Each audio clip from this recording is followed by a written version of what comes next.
Good evening, ladies and gentlemen.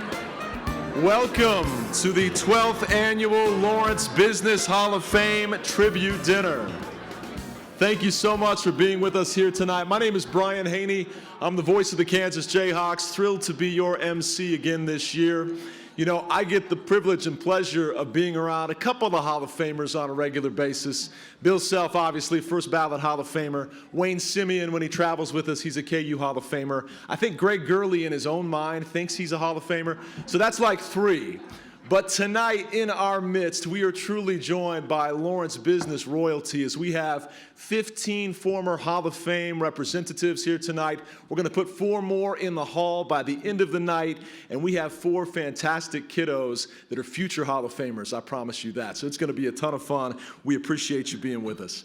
We're going to kick off the evening by recognizing our major sponsors who are already seated. Heck Land Company, Capital Federal, Carrier CE Comfort Products Distributing. Am I going too fast?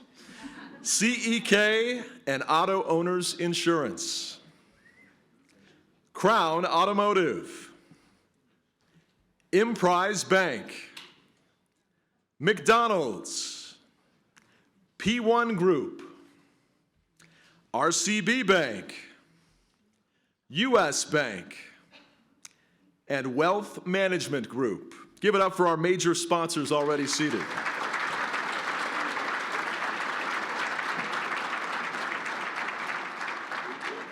We also have some specific sponsors we'd like to spotlight. Our reception sponsor is Colliers International.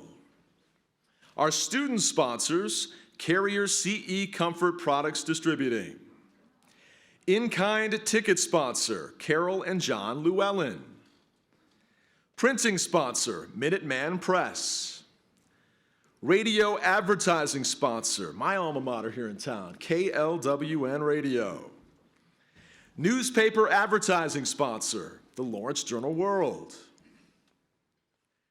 Laureate tribute articles from Lawrence Magazine.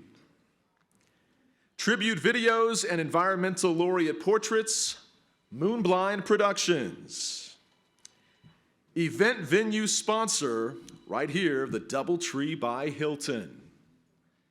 Floral centerpieces, you'll get to take these home later tonight. Big thanks to Hy-Vee. Student speakers and MC tuxes, Weavers. This year, we will be conducting laureate introductions as we did last year by announcing each past laureate. We'll ask them to stand at their tables. We'll pause for about 10 seconds so we can get the camera on them and you can fitly and justifiably give them their just due. So we're going to announce them one by one, 10-second pause in between each one, and then we'll bring in this year's Hall of Fame class. So if you would, help me recognize our past laureates at this time. First up, Marilyn Dobsky.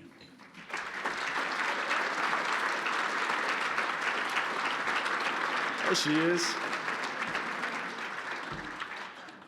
Shirley Martin Smith. Back center. Jane Bateman.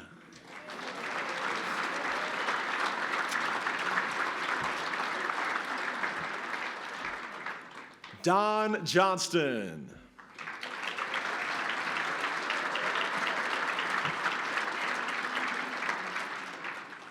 Jim Schwartzberg.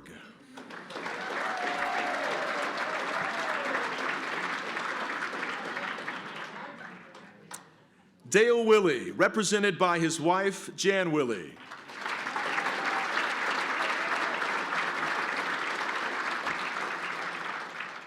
Bob Schmalberg, represented by his son, Scott Schmalberg.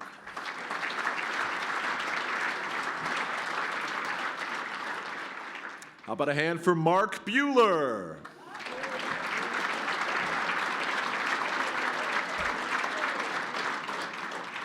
Sharon Spratt.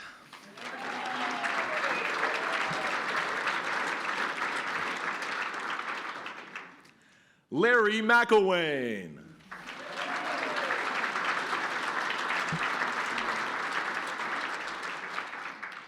Gene Milstead.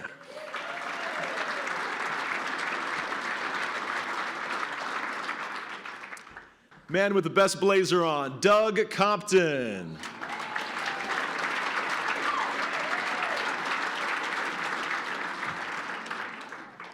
Roger Johnson.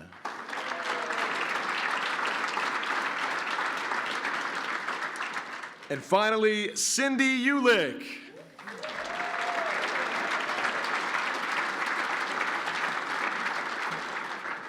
All right, now please direct your attention to the entrance in the back of the room as we present to you your 2021-2022 laureates. Please give each of our laureates a warm reception after they are announced. I feel like we need some Chicago Bulls music here or something, some kind of building. Da-na-na-na, da-na-na-na. No music? Okay. I'll bring it myself. Here we go. Marilyn Heck and her husband, Kelvin.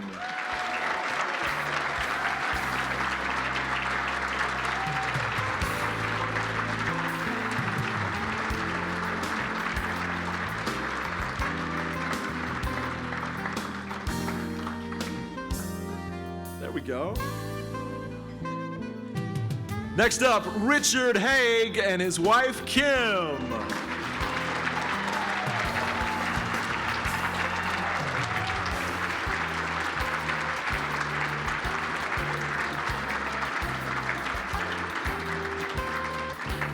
Hall of Famer number 3, keep those hands together for Roger Scott and his wife, Marianne.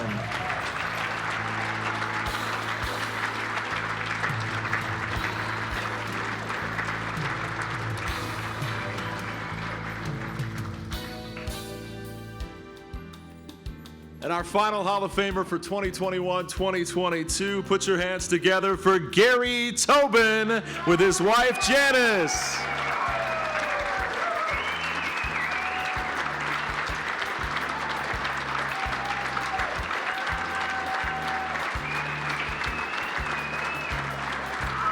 Your 2021-2022 Lawrence Business Hall of Fame laureates. Wow, Gary. Ochai Agbaji didn't get that much love the other night. Well done. Love that roar. You can tell where his table's at. Great stuff. Well, folks, at this time, I'd ask you to bow your heads. This was normally going to be Father Mick Mulvaney giving us our invocation. He called me a couple of hours ago and said, is there any way you can pinch hit? He's a little bit under the weather. Father Mick asking Brian Haney to pinch hit would be like Mickey Mantle asking Steve Balboni to step up to the plate. So I don't know how this is going to go, but he wrote it. So these are his words, his invocation for tonight, all right? If you bow your heads with me. God and creator of all peoples, we know that your goodness is always around us. We gather this night and honor our sisters and brothers for their example and inspiration to the next generation of leaders in Lawrence. Bless this gathering, the food that we are about to eat for the nourishment of our bodies, and bless our conversation, which gladdens our hearts. Bless all those who have made this night possible and those whose work tirelessly in the service of these young people of our community is on display here tonight. Bless the teachers, the coaches, and mentors of our young people. Bless those in the business community who offer themselves and their support to nurturing our youth and young adults. May the hearts of all people find hope and healing and blessing and growth, challenge and strength as well as we are in relationship with each other. We acknowledge your goodness and we seek your presence with us. And we ask all of this in Jesus' name, amen. All right, folks, enjoy the dinner. We'll be back up here in about 45 minutes. Thanks so much.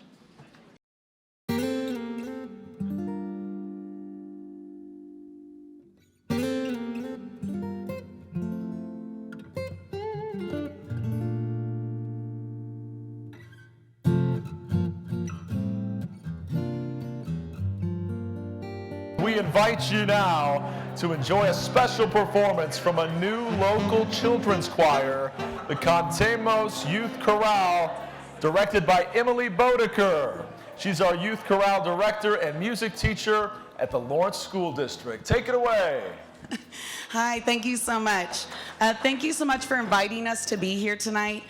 This event is so wonderful, and I know that most of these kids up here benefited from Junior Achievement, so thank you. My name is Emily Bodeker. I'm a music teacher at Woodlawn and Cordley Elementary School, but more importantly tonight, I'm here as the director of these fantastic kids behind me. Contamos Youth Chorale, or CYC, was started as an opportunity for elementary and middle school age students in our town to perform in an extracurricular choir that has no barriers, including cost. Every student on this stage participates free of charge, and this is due to amazing donors in our community. If you'd like to learn more about CYC, there is an ad in your program with our webpage. If you want to know more about our mission, or if you wanted to donate, I would not say no. The students behind me represent 11 different public schools, 2 private schools, and we even have some of our homeschooled students here in Lawrence. They practice weekly, and we'll have our spring concert titled Alegría, or Joy, in May. Please enjoy 2 selections this evening. The first, Hot Cup of Cocoa, was originally performed at our winter concert on like a 65-degree day.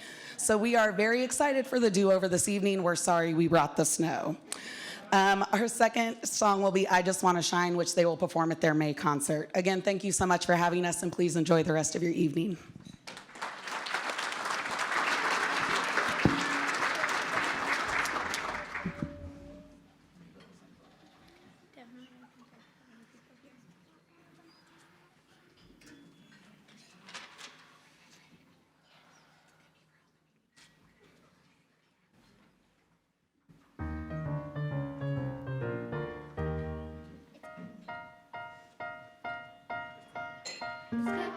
Cold outside and freezing. This is getting running. I hope I don't start sneezing. Achoo! Tootsies are F-R-O-Z-E, and that's frozen. If I counted, I'm not sure that I would still have 10. I want a hot cup of cocoa with a marshmallow or 2. I want a hot cup of liquid love, only the chocolate kind will do. I want a hot cup of cocoa, warm me up from head to toe. Make it in a mug, pour it in a cup, serve it in a saucer and warm me up with a hot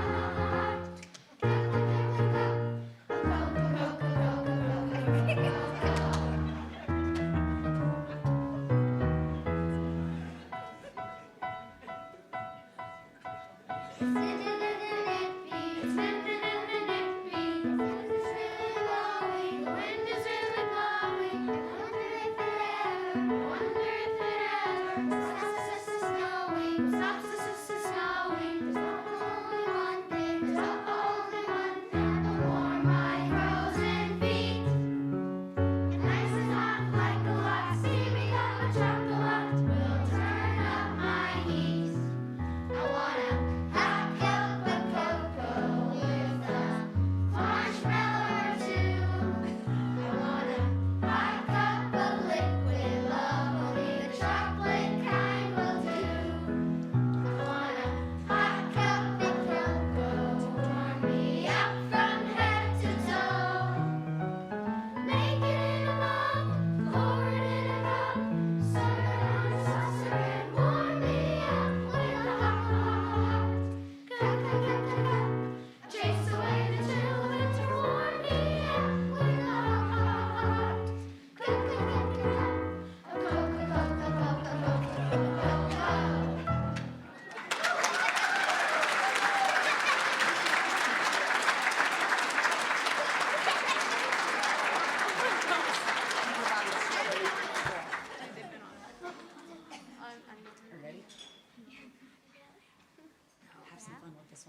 Weren't they fabulous? Once again, as they leave the stage, one more round of applause for the Contemos Youth Chorale.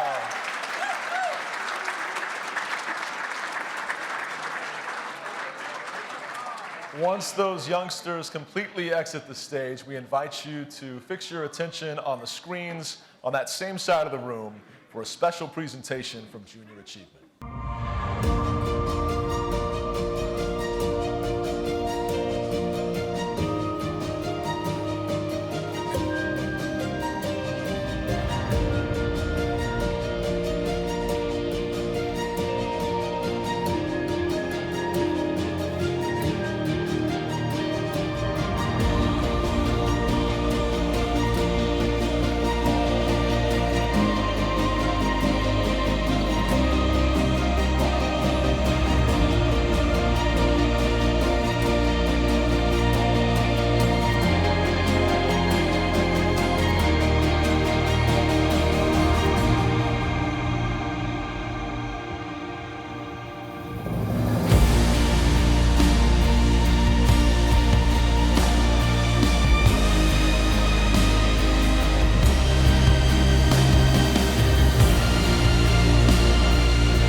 And now, ladies and gentlemen, please welcome Kaylee Sell, Chairman of the Board, Junior Achievement of Kansas, Douglas County District. It is my pleasure to be here tonight to celebrate these outstanding laureates and a privilege to serve as the board chairman this year for Junior Achievement of Kansas, Douglas County District.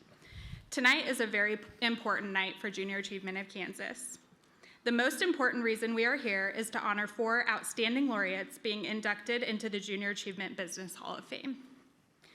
Those being inducted tonight have demonstrated business excellence, are inspiring leaders, and are community-minded. They have worked to lead our community during these challenging times. These are the mentors for our children, who will be our future workforce, consumers, business owners, and leaders in our community. Tonight is also important, as this is one of 4 major fundraising events for Junior Achievement.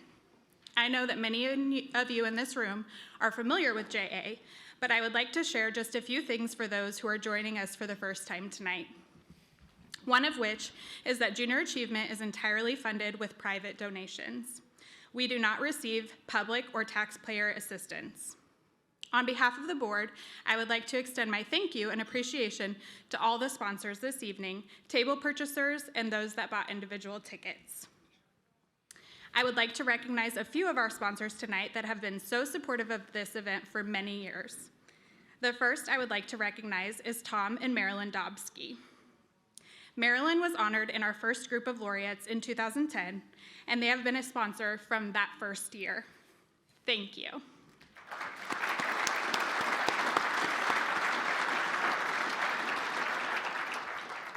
We also have several businesses that have supported this event with a sponsorship for many years.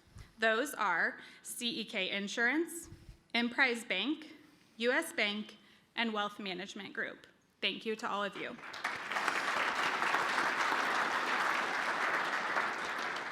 We greatly appreciate everyone's support. In a normal school year, JA has provided our classroom educational programs to more than 6,000 children in Douglas County classrooms. In the 2020-2021 school year, as our teachers and students began conducting educational learning in a virtual and/or hybrid format, Junior Achievement provided online, virtual, and teacher-led programs to meet the needs of our teachers and students. Through these new learning methods, we were able to reach a little more than 3,000 of our student population last year. For the current school year, we have requests from nearly 81% of our previous teachers and anticipate reaching nearly 5,000 students with JA in classroom programming.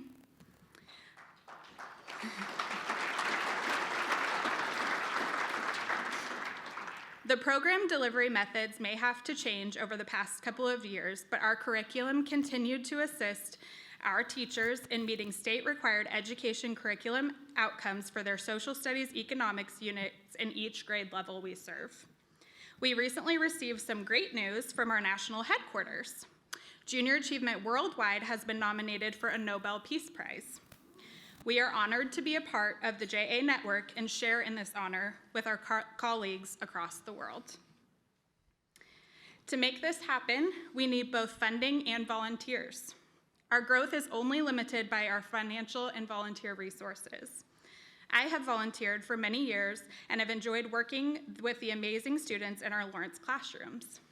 Please consider ways you can become a JA partner and help us continue our mission to inspire the next generation of business leaders.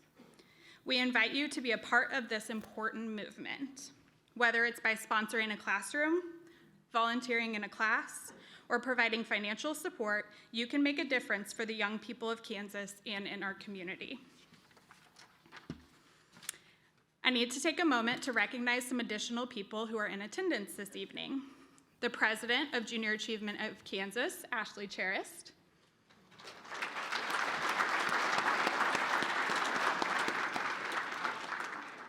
I would also like to recognize our Douglas County District Director in Lawrence, Debbie Harmon. Please stand and be recognized.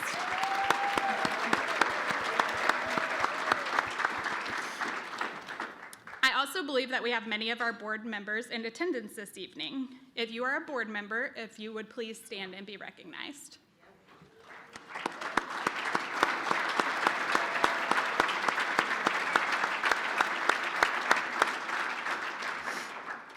In addition, I would like to especially recognize our Business Hall of Fame Chairman, Chris Coleman, and the outstanding committee for their leadership in putting together tonight's event. Thank you for attending this event to recognize and honor our 4 exceptional laureates and their families that are providing an inspiration for future generations. Now, it is my pleasure to introduce Business Hall of Fame Chairman. Please welcome Chris Coleman, Chairman of the Lawrence Business Hall of Fame.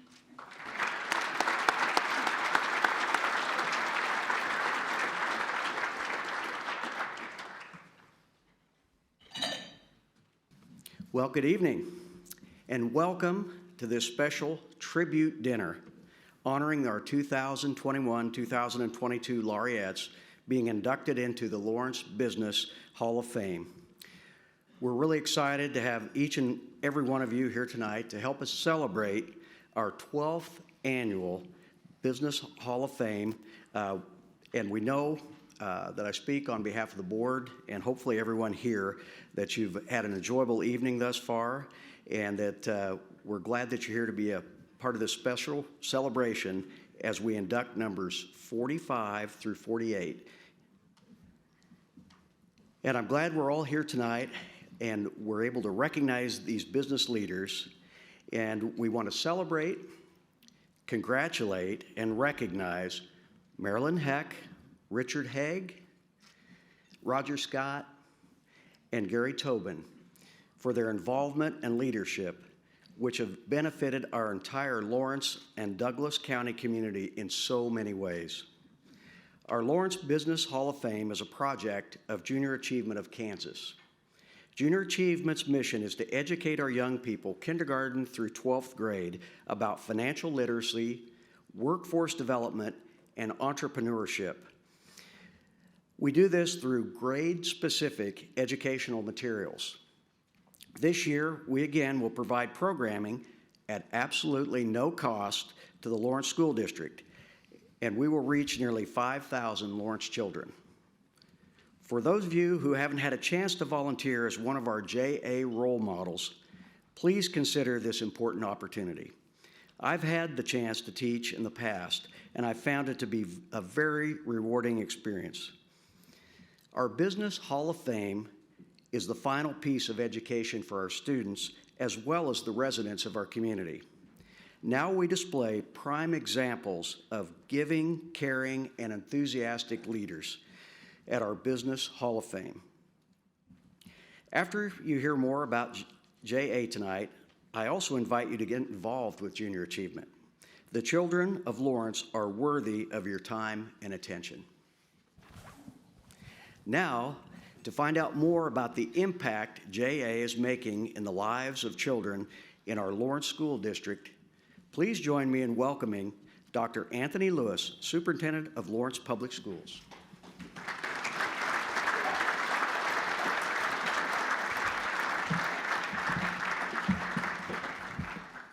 Good evening. Good evening. Thank you. You know me. First of all, thank you all so much for braving the weather and these treacherous road conditions to be with us tonight. And I could assure you that my office is right across the street, and I promise you I drove my car directly from my office to this event. Those of you that may not know what I'm talking about, just ask somebody at the table. I realize I am standing in the way of our amazing scholars that will be with you tonight from Prairie Park, Quail Run, Woodlawn, and Pinckney. We have some amazing 3rd, 4th, and 5th graders that I just can't wait to hear. And also imagine that a few of us in this room, or a few of you in this room are aware of the ongoing budget discussions that we are having in Lawrence Public Schools. I will tell you, I learned of the school district's impending financial challenges during my first school board meeting that I attended in 2018. I was being introduced as your new superintendent then, and I will tell you it was quite a welcome. Prior to that, while preparing for the initial interview, I sat down with my CFO in Kansas City, and we began to comb through the budget, and she looked at me and she said, "Are you sure you want to go there?" And I said, yes, I am sure. At that time, unfortunately, the district had weathered multiple years of declining enrollment. And as you know, in Kansas, as it relates to Kansas school finance, our enrollment, or our budget rather, is based largely on enrollment. So what that means simply is fewer students, less funding we receive. During the past 4 years, however, we have been working to spend less, which is extremely challenging when everything that we do affects children. And so I was thinking on my way here tonight that considering these budget challenges, I ought to get our 2nd graders involved in these budget discussions, and here's why.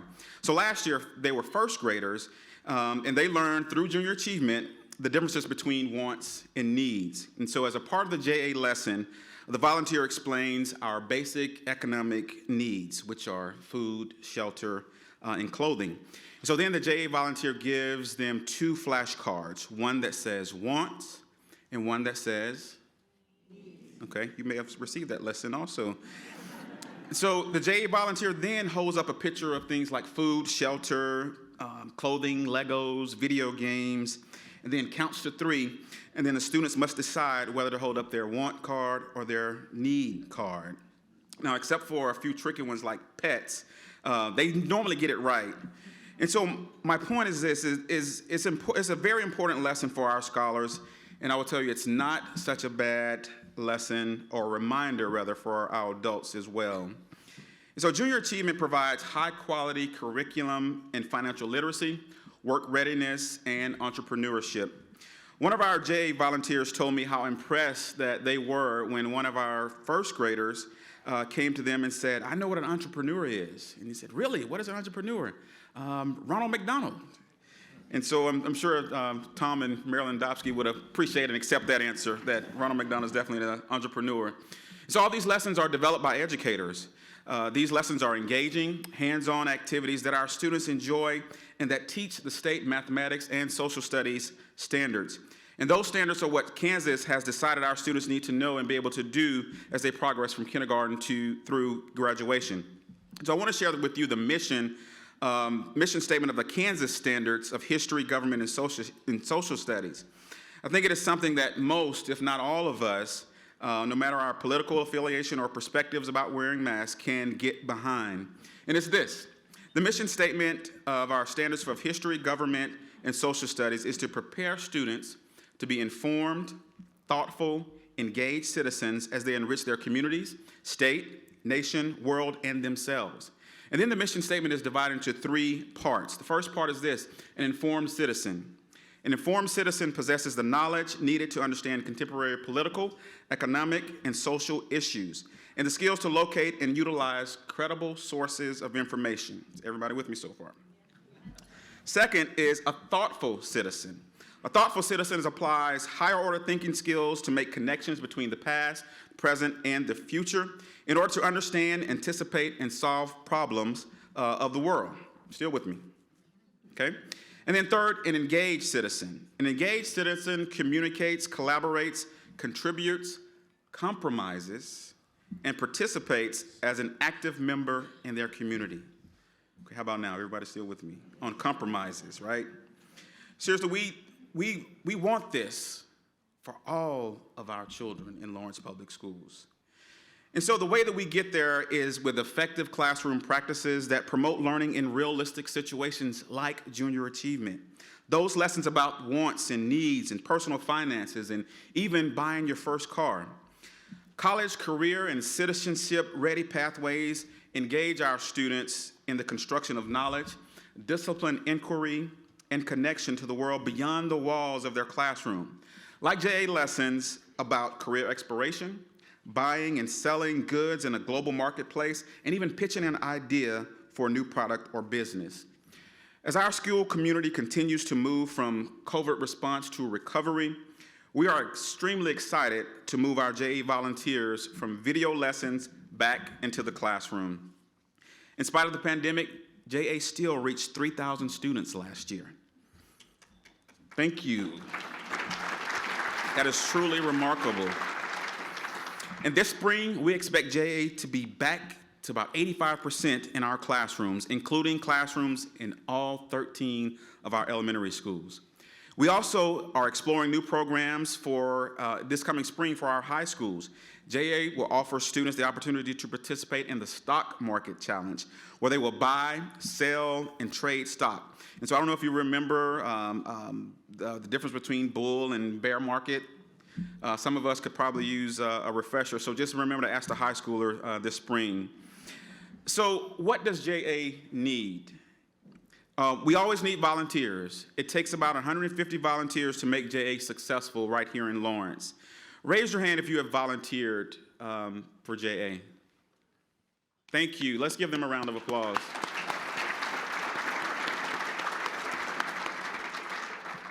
JA has provided more than 31,000 volunteer hours in our classrooms. JA volunteers deliver curriculum. Don't worry, it comes with instructions, games, and in some cases even stickers, and our little learners also, they really love those stickers. JA volunteers share their own career and life experiences with our students. They serve as role models and other caring adults. They demonstrate for students the importance of education. JA volunteers get a glimpse into the challenging job of many of our amazing teachers. And of course, they promote for our students financial capability and work and career readiness. And you best believe that they do go home and talk to their parents about those lessons. And so for many of our students, we're impacting generational poverty or impacting some of our families' financial needs. So what else does JA need? We need more businesses supporting us.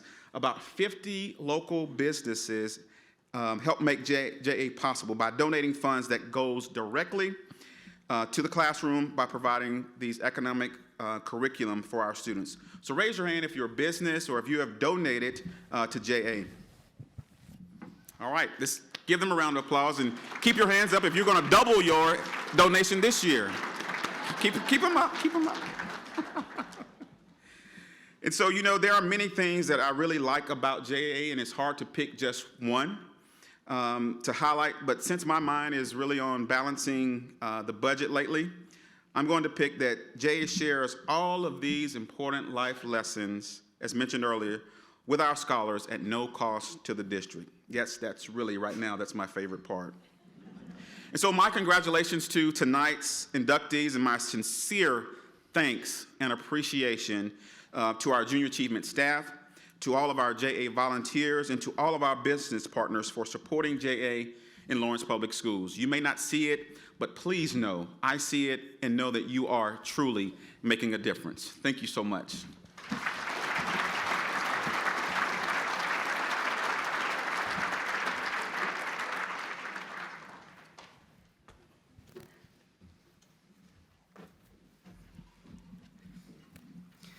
Thank you, Dr. Lewis, and thank all of you for being here tonight and attending this evening to recognize and honor our 4 laureates.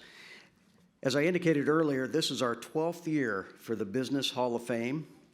This project was championed by a very special person that believed in honoring local business leaders and was an advocate for education, Mr. Dale Willey. From his inspiration, Junior Achievement of Lawrence has established the Inspiration Society Funding Project that individuals can make a one-time or recurring personal gift that will be used towards expansion of new programs throughout the Lawrence and Douglas County area to inspire and reach more children.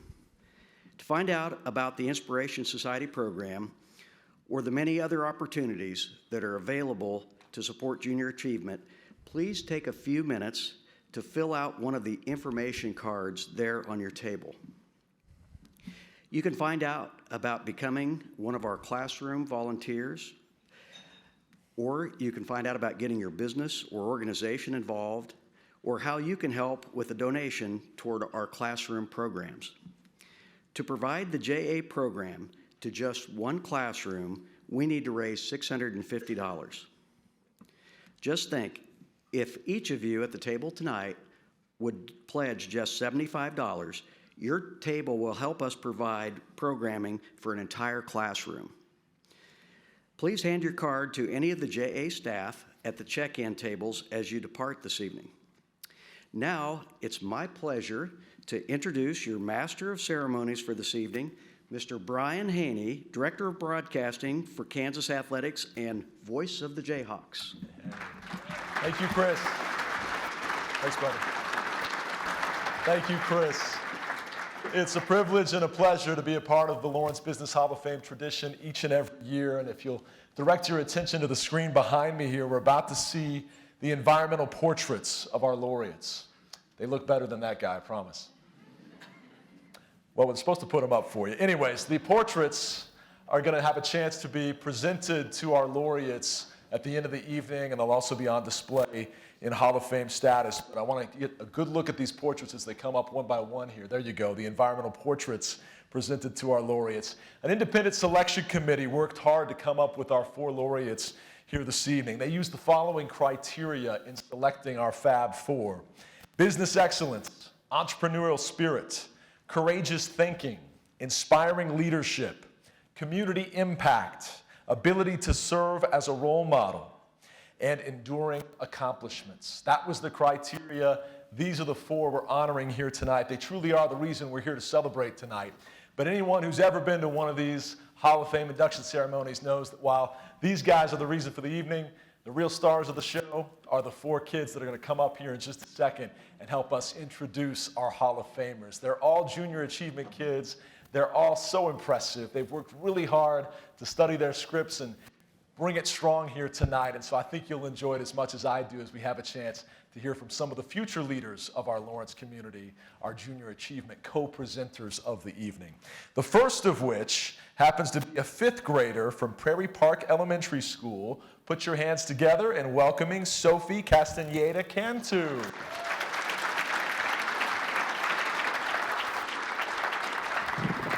There you go, Sophie. Great to see you. Fun to be up here with you. It's a privilege to have the stage to share with you here tonight. Why don't you tell us a little bit about yourself, Sophie? Thanks, Brian. I can do that. Well, I really enjoy being in 5th grade at Prairie Park Elementary. It is a great school, and my teacher is so nice. I also love to draw, read, and really love taking care of animals. Wow, it sounds like a fantastic school. What's your favorite subject? I'm a big fan of social studies. We get to do a lot of important research assignments about history, and it is all very interesting. I bet it is. So tell me about some of these history projects. What have you researched this year? That is a great question, Brian. We recently got to research the Indian tribes that lived in Lawrence and the different types of houses they designed and built. It was all very fascinating, and we learned a lot of important information about our local history. Very cool. What a neat research project to work on. I know you're really excited about going to school and some of these social studies projects, but I understand you've got big plans for your future as well after school. I sure do. I hope to someday become a vet and open my own animal clinic. I want to help all the sick and stray animals in our community. I love that. I'm a dog owner. I have a dog named Bo. He's 4 years old. He's a big golden, and he has my heart completely. So I love it that you want to help the animals.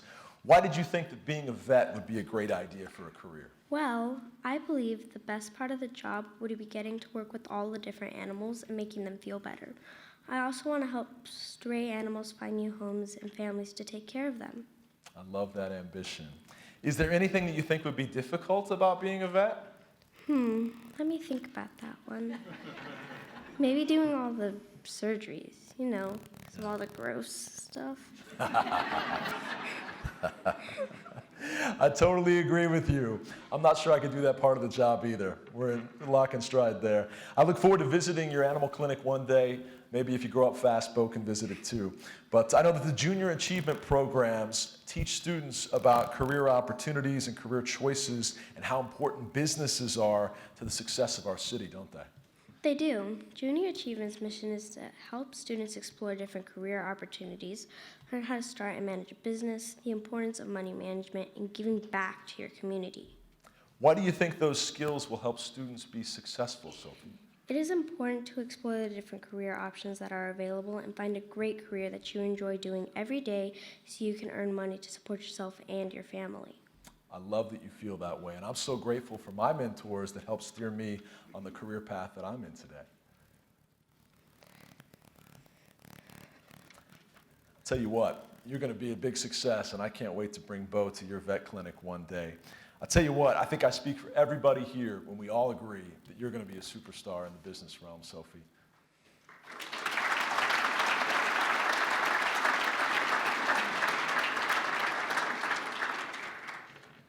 All right. I know that one of our laureates here tonight loves to hear that you want to have a successful career and give back to our community. Marilyn Heck began her real estate career in 1988 with Stevens Real Estate. In 2001, Marilyn and her husband Kelvin and Allison Moore moved from Stevens to open a Lawrence branch of Colliers International. Marilyn focused her career on industrial sales and land development. Marilyn focused her career on that, but she also had land development projects for more than 600 acres. With her retirement from Colliers, she's now had her license in play with her husband's company, Heck Land Company. Throughout her career, Marilyn Heck has made a huge impact on not only the real estate industry, but also in the lives of the citizens of Lawrence by giving back to many local organizations. She served on the boards of the Spencer Art Museum, the Lawrence Arts Center, the Lawrence Schools Foundation, and was one of the founding members of the Lawrence Historic Resources Commission. Marilyn is a graduate of Leadership Lawrence and Leadership Kansas. She served as Drive Chair and President of the Douglas County United Way, Chair of the Lawrence Chamber of Commerce, Chair of the Burton Nash Community Health Center, and many other local boards. At the state level, Marilyn was appointed by both Democrat and Republican governors, to serve on the Kansas Real Estate Commission. Marilyn continues to be involved in the community during her retirement. Marilyn Heck has dedicated her life to helping Lawrence grow and become one of the best places to live and work. Her willingness to give back by giving of her time, her talents, and her expertise has helped everyone in the Lawrence community, Sophie. Mrs. Heck, thank you for all that you have done for the citizens of Lawrence. You're an inspiration for us all to continue to help others and work hard to achieve our goals. I love that. All right, folks. Let's watch this special video of Marilyn Heck.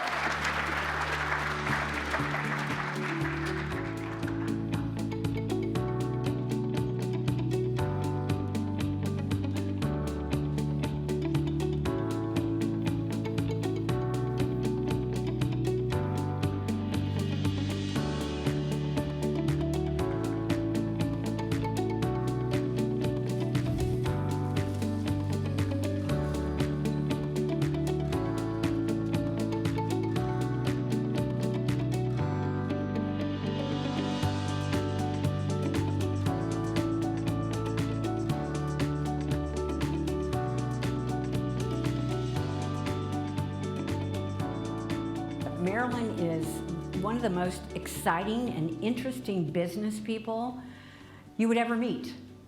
And I say that because she's got an incredible attitude. And to Marilyn, nothing's impossible. And to Marilyn, there's nothing she won't tackle if that's what she's asked to do. She's a very smart businesswoman, and she has a kind heart, all in one person. We have maintained a relationship for almost 30 years, and she became my mentor in the real estate business. I can't tell you how many dozens and dozens of projects Marilyn and I have done together, but there's not a better person for advice or to negotiate to make a real estate deal happen. She's got a way of doing it that I've rarely seen in any other real estate person. Marilyn proved to me what hard work and determination could do in any field. And sometimes I think most people either have it or they don't have it. And she had it, and she stayed with it, and she cared about it, and she collected friends along the way. And sometimes in business, you might accomplish what you want, but you don't collect many friends. And she did that. One of the fun things that I know about Marilyn is that she's relatively private, and everybody perceives her to be this very polished and proper and reserved adult. And when you get to know Marilyn, she tells you funny stories of her childhood and her past that are such true surprises because she's human like the rest of us, even though she seems like Wonder Woman in her daily life. And I think the funniest story that I remember about Marilyn that she shared was maybe catching her dad's brand new convertible on fire in the parking lot of the mall shopping center at 23rd in Louisiana. I think that if you know Marilyn now, you have a really hard time seeing Marilyn be that daughter, that girl in her past. Well, I do know her family is very important. She and Calvin have a blended family. Marilyn is, is recently retired, but of course that doesn't make any difference. She's still out working in the community like she always was, but she is enjoying her grandchildren in enormous ways. So she and Calvin do all kinds of things for the kids when they come to visit. You can just tell. She loves her family, she loves her kids, and honestly, I'm not sure that this community would be the same today if Marilyn hadn't been in it.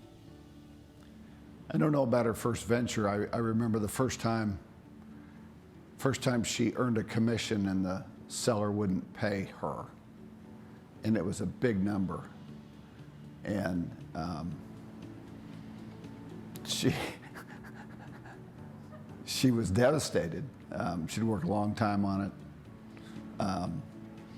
But she moved on. And that's also a great trait, is that she knows when to move on. She's had a hand in politics, she's had a hand in volunteerism, she's had a hand in educating the community. And if you know Marilyn, you know she's no drama. Marilyn taught me the essence of do right rather than be right, and keeping calm and collected and thoughtful and focused on the bigger picture of all things professional and personal. She has been just a tremendous mentor to me and just a wonderful example of how to be a professional woman in our community. Her and I have just been best friends for 30 years. She's like an older sister to me. Lawrence, Kansas is blessed to have Marilyn Bittender in this community. It takes people like Marilyn that care so much and love the community so much as Marilyn does to volunteer all of her time to sit on all these boards and be so involved in the community. I believe that a lot of the success in Lawrence, Kansas is due to Marilyn Bittender.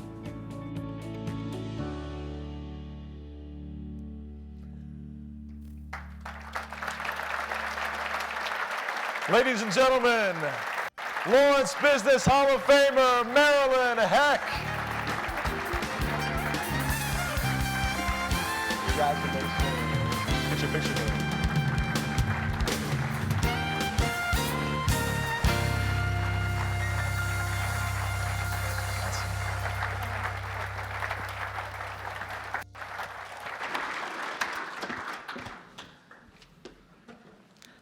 Here's my speech. Oh, actually, this is Roger's speech. Here's mine. I have no idea who they were talking about. Wow. Thank you so much for the warm welcome. And Sophie, I have to have notes. You were amazing.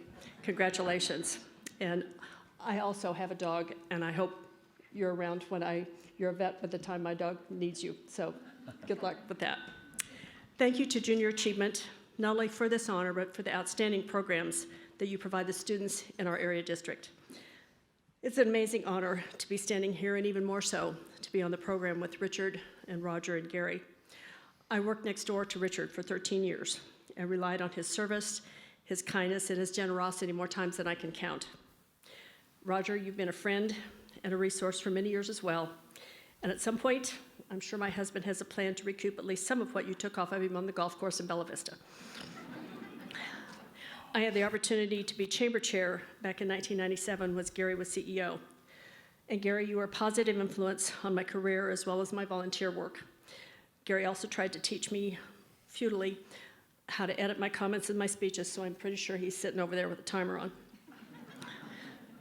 And wow, thank you to the 3 and 4 people who spoke so kindly about me in the video. Doug, you have been a pain in my neck and other anatomy for 30 years, but you've also always been my very favorite client.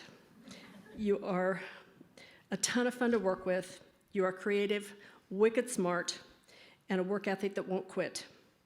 Thank you for your kind words on this video and for giving the new kid a chance to help you get many of your projects across the finish line. You may no longer be my client, but you will always be my friend. And Shirley, you were my first contact when I started in real estate. I came by your office and asked how I could be involved with the chamber. You signed me up and kept me involved in the chamber and every other thing after that. You brought me onto United Way allocations, the Burt Nash Board, and we've continued to work together, including our current service on the Cottonwood and Peasley Tech boards. Shirley has been a teacher, a mentor, and a dear friend. Mark, you let me get my start. When I first came into the business in 1988, you said yes, and you have been a mentor and a friend and someone who has taught me a tremendous amount about not only my career, but my volunteer work and watching your example. Allison, I can't tell you what an honor and a privilege it was for me to spend 21 years working with you. You are a gift to everyone who knows you, and you've always been that for me. This is a classic case of the teacher becoming the student, and I will endeavor to always live up to the lessons you've taught me about flexibility, the importance of finding the right words, perseverance, kindness, and loyalty. I could not be more proud to call you colleague, and more importantly, to call you friend. I know you all hear this from every class every year, but none of us, nor any of our predecessors, could ever have this honor without a lot of help along the way. And my list of mentors would not be complete without adding Bob Stevens and Doug Stevens to Mark Bueller at the Stevens Real Estate team for giving me that chance. I was a clueless rookie back then, and they gave me an opportunity to have a career that I loved, and also by personal example, they showed me how to give back to the community. So thank you, gentlemen. In 2001, I moved to Colliers International when they opened the Lawrence office, and our entire commercial team was given a warm welcome and wonderful support from our Kansas City parent company.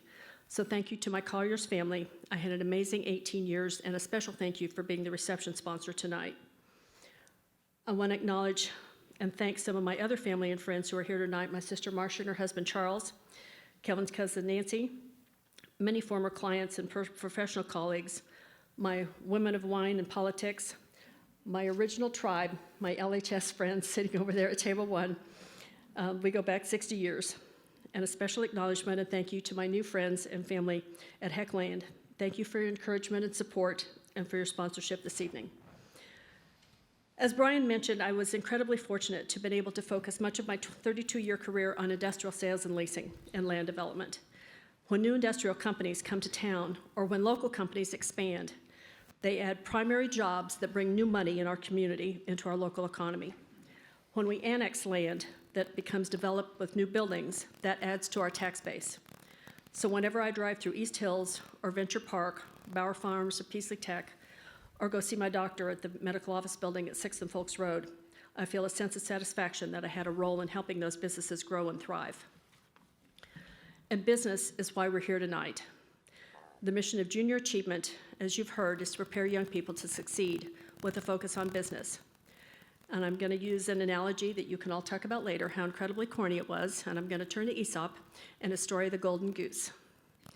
Our local businesses are our golden goose, and they lay golden eggs in the form of property taxes, sales taxes, user fees, and the jobs they create for thousands of people in our community. And our community likes eggs. Library, animal shelter, potholes, old infrastructure, new infrastructure, public art, sidewalks, parks, mental health, mass transit, public safety and first responders, board positions and fundraisers for nonprofit agencies and serving on committees and running for public office. Not only do we need the tax dollars that our golden geese lay, we need the people in the jobs that our businesses create to serve in those roles in our community. COVID has been hard on our geese, and many of our local businesses are still struggling. So how can we nurture our flock and ensure that our businesses thrive once again? We do that by creating a business-friendly climate. Some of the first steps are already in motion. Thank you and congratulations to the city on extending the Catalyst program. Catalyst has already been a successful start to creating that positive business climate. Businesses have invested millions of dollars in our community since the inception of Catalyst, which is proof positive that such nurturing works. Our next steps need to be to add commercial and industrial inventory to take some of the property tax burden off of our residential homeowners. Another needs to be to reduce barriers to the expansion and development of new and existing business. Another is to grow women and minority-owned businesses and entrepreneurship, and also to provide the right educational and training opportunities so that our youth are prepared for future work. Together, we can accomplish all of those things. Between the EDC's Rising Together Blueprint, the city's economic development plan, and upcoming rewrite of the development code, we are sitting today at the intersection of opportunity and purpose. Working together, we can focus these strategies on creating positive outcomes for our businesses. Whether it's becoming the executive chef at one of our local restaurants or the CEO of a business that doesn't even exist yet, the majority of these young people here tonight and in the Junior Achievement Program are going to work for some type of business. Let's give them a healthy, robust, welcoming business climate that will give them opportunities to live and work where they grew up, which is exactly what Junior Achievement does every day. Thank you, Junior Achievement. We all need to follow your example.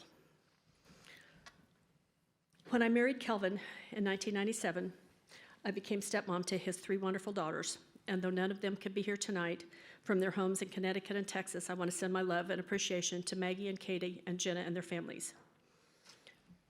And to the most important people in my life, my girls.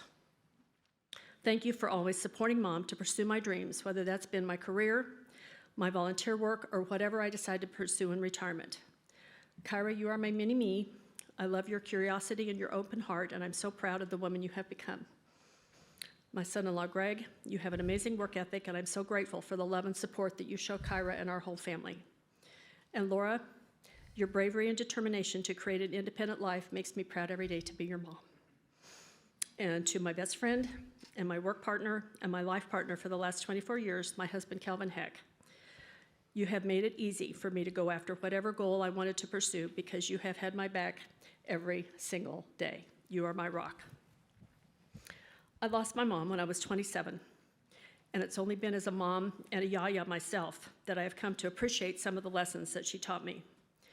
One of those was that no matter what is getting you down, you can always find a way to rise above it. I had already lost my dad 3 years earlier when I was 24, and at his funeral service, one of my older cousins told me, "Your dad was the kindest man I ever knew." So if I can leave you with one final thought tonight, it would be, together, we can find opportunities to rise above whatever is getting us down, Together, we can nurture and grow our business flock. And together, we can all strive to be kind. Thank you for this extraordinary honor.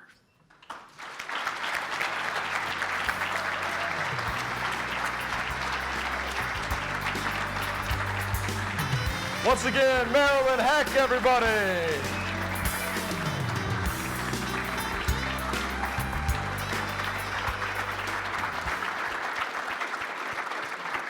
Fabulous job. All right, joining me next on stage is a fourth grader from Pinckney Elementary, Nico Stinson. Nico, looking good, my man. You're looking sharp in that tuxedo. He's looking sharp, so sharp we're gonna turn his microphone on. Nico, you're looking sharp in that tux, man.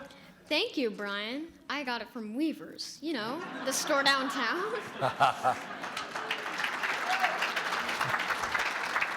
I think Nico's gonna get a name, image, and likeness deal before the end of the night. You probably don't know what that is. I should stick to the script, but that was good. And I do know about Weavers. That's where I got my tux, and all of us got our tuxes there, so that's cool. So tell me what's going on at Pinckney this year. I really like all of the teachers at Pinckney. They're all nice and help us learn what we need to know to be great students. What's your favorite subject in school, Nico? Well, Brian, I would have to say math is my favorite subject. Math gives you a lot of important skills you'll use throughout your life. Okay, so how do you see math helping you later in life? Math is one of the most important subjects you will learn. Being good at math can help you get a job and understand how to manage your money. It is one of those skills you'll use every day. I'm sure everyone here would agree with that, no doubt. Now let's talk about your future. What are you planning to do when you get out of school? I really want to study aviation and to become a commercial pilot someday. Wow, what a great career. Why do you want to be a commercial pilot? I think it would be fun to learn how to fly the big jets, and I would get to travel all over the world. I have a lot of places I want to visit someday. Why not get paid to do it? Indeed. It's a great idea. Sounds like an exciting career to have. Did you know that one of our laureates here tonight is actually a pilot and he loves flying planes too? How cool is that? I'm sure he could give me lots of great advice about becoming a pilot someday. I think you may have just hit the jackpot when it comes to mentors. I bet we could probably line that up. Am I right, Richard? I think we could.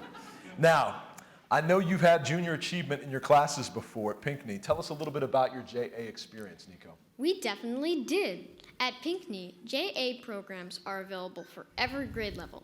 Last year, in 3rd grade, we learned about all of the different businesses in our city and how they help each other grow. Can you tell us about how these businesses help each other and help the city? I sure can. When you spend your money at a business, they will use that money to pay their employees or buy more products to sell. Those employees will use the money they earn at other local businesses. It really showed us how we are all connected. What a great connection. Now, speaking of spending the money that you earn, how are you at managing your money? Are you a spender or are you a saver? That is a great question, Brian. I'm currently working to save enough money to buy some new earbuds. I have calculated that it will take me about 3.5 weeks to get enough to make my purchase, which is a long time. And your allowance was better than mine as a kid if you're getting it done in 3 weeks. Long time for you. It would have been a year for me. Okay. You also mentioned that you learned about businesses in your JA class. Do you want to own a business someday? I would like to own a business someday, possibly a pop-up shop downtown that sells coffee. I know it would be a lot of hard work, but it can also be very rewarding. Indeed, it would. Well, I'm sure our next laureate that we're honoring here tonight would agree with you on that statement. Richard Haig was born in Toronto, Canada in 1962. He was one of 10 children. Can you believe that? 10 children. He moved several times, being the son of a father that worked with the de Havilland Air Company. It was an aircraft company, a subcontractor to the U.S. military and the United States Air Force. They later moved to Valley Center, Kansas, where he graduated high school. Following high school, he attended KU, studying aerospace engineering. While at KU, Richard Haig started working at the Phillips 66 station. He later decided to manage the station and became one of the youngest Phillips 66 station operators at the age of just 22 years old. He later purchased the business property and has made it his life's work. Westside 66 has been honored by the Lawrence community as Best in Lawrence for the last 15 years. And this is 15 years. Bill Self had 14 straight, you've had 15 straight. How about that? And this isn't actually on the script, but my father taught me when I was your age, Nico, if you ever find a truly honest man when it comes to car repair, somebody that doesn't try to upsell you with something you don't need, take your business to that guy forever. And I've been visiting you since I was a freshman at KU in 1998. This is an honest man right here. All right, back to what Debbie wrote. Richard's other passion is aviation. He's a pilot and has served on the Lawrence Aviation Board for many years, the last 10 years as the chairman.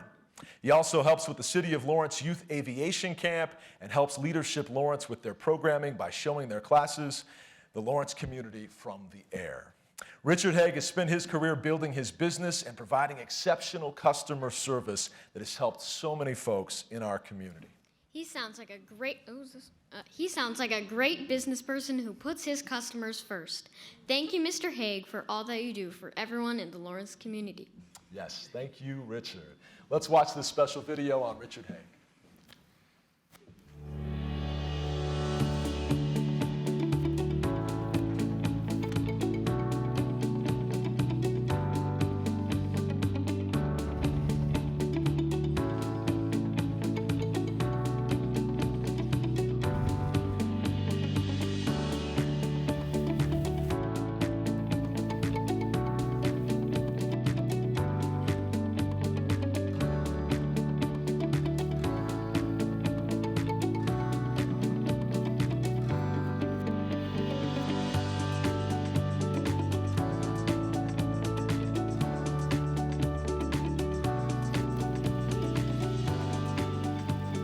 If I had to describe something that Rich says all the time, it would be yes. Yes to everything. Yes, we can do this. Yes, bring it in today, bring it in tomorrow. And as an employee, we all wanted to pull our hair out because Rich was always saying yes, which is probably why he works so many hours. It's because he doesn't know the word no. Well, you know, he has a lot of the same characteristics that a lot of people that are successful have. You know, he's a very hard-working person. He's very self-motivated, you know. But I think what distinguishes him in terms of being successful from other people that are successful that I've seen in him is that, you know, Richard is extremely generous with his time. And I'll give you an example. I mean, you know, if you're stuck out somewhere and your car won't start and it's 10 below zero and you're in North Lawrence, or even if you're out of town a little, Richard will come save the day, save you, you know, and he doesn't charge you for that. Rich's greatest business accomplishment is just the devotion of his customers. I mean, how many other people, it's hard to please 100% of the people 100% of the time, but if anybody has done it over the years, it's probably Rich Haig. It didn't matter who you are in this town, it didn't matter how much money you had or didn't have. If you worked for Rich, you better treat everybody with respect and the same. He taught me what a customer service meant. There's not a better person in town to teach that. To describe him he will take care of whatever your problem is, and he will do it well, and he won't be finished until it is done and working right. And I often run across people who are either new into town or don't have a mechanic, and all of a sudden are having a situation and they need to meet somebody, and then all of a sudden they become his best friend because he's so good and such a good person. His family is an integral part of the business. I mean, Kim was a bookkeeper. You know, Nick works there now, and that's his youngest. Caitlin worked there in the register, and then Nathan, you know, before he became on patrol and became a law enforcement officer, he worked at the station too. His son-in-law worked at the station for a while too. So I think even outside of his real family, I think a lot of his customers consider him part of their family. I know our family does. There's a lot of really good business people that this community has right now that have come out of West Side 66, and that is in no small part due to what Rich taught them, and myself included, of what it means to be a community-minded business owner, a community-minded individual, to be involved, to think about more than just yourself. And I don't think that people realize just how many people over the years that probably carry that on in their daily lives, just the way they treat people, and learning that from Rich Haig. I don't know if you could have a better compliment than that. So Rich really gave me the ability to learn a trade, show my dad that, hey, I can be something, and then taught me everything that he knew. Even when I said, Rich, I'd like to open my own shop someday, Rich gave me not only the mental tools to do that, but he actually gave me tools to open my shop. So he's made a huge impact on my life, and he has been an incredible mentor.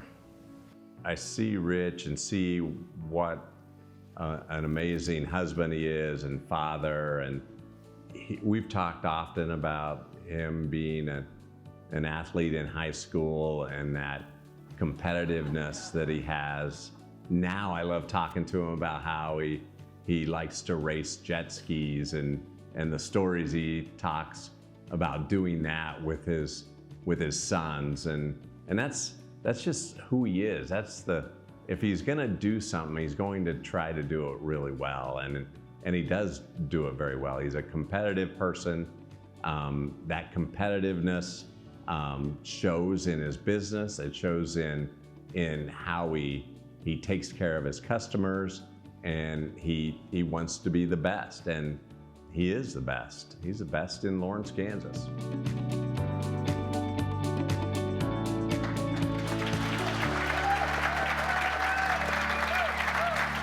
Ladies and gentlemen, Lawrence Business Hall of Famer, Richard Haig.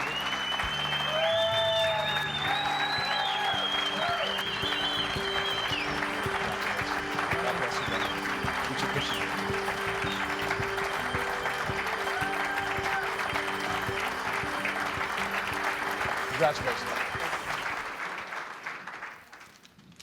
I could better throw this away.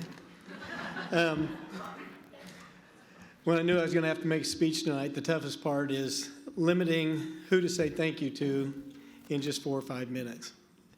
When I moved here when I was 18, I was welcomed by incredible families, the Reiling family, the Elena family, and when I started running the station, their dads jumped in and really gave me advice and kept me going. And that's gone on throughout the community the whole time. And through this, I need to really thank my family. My family and my extended family is here. So 5 of my brothers and sisters made it tonight, my mom, stepdad. And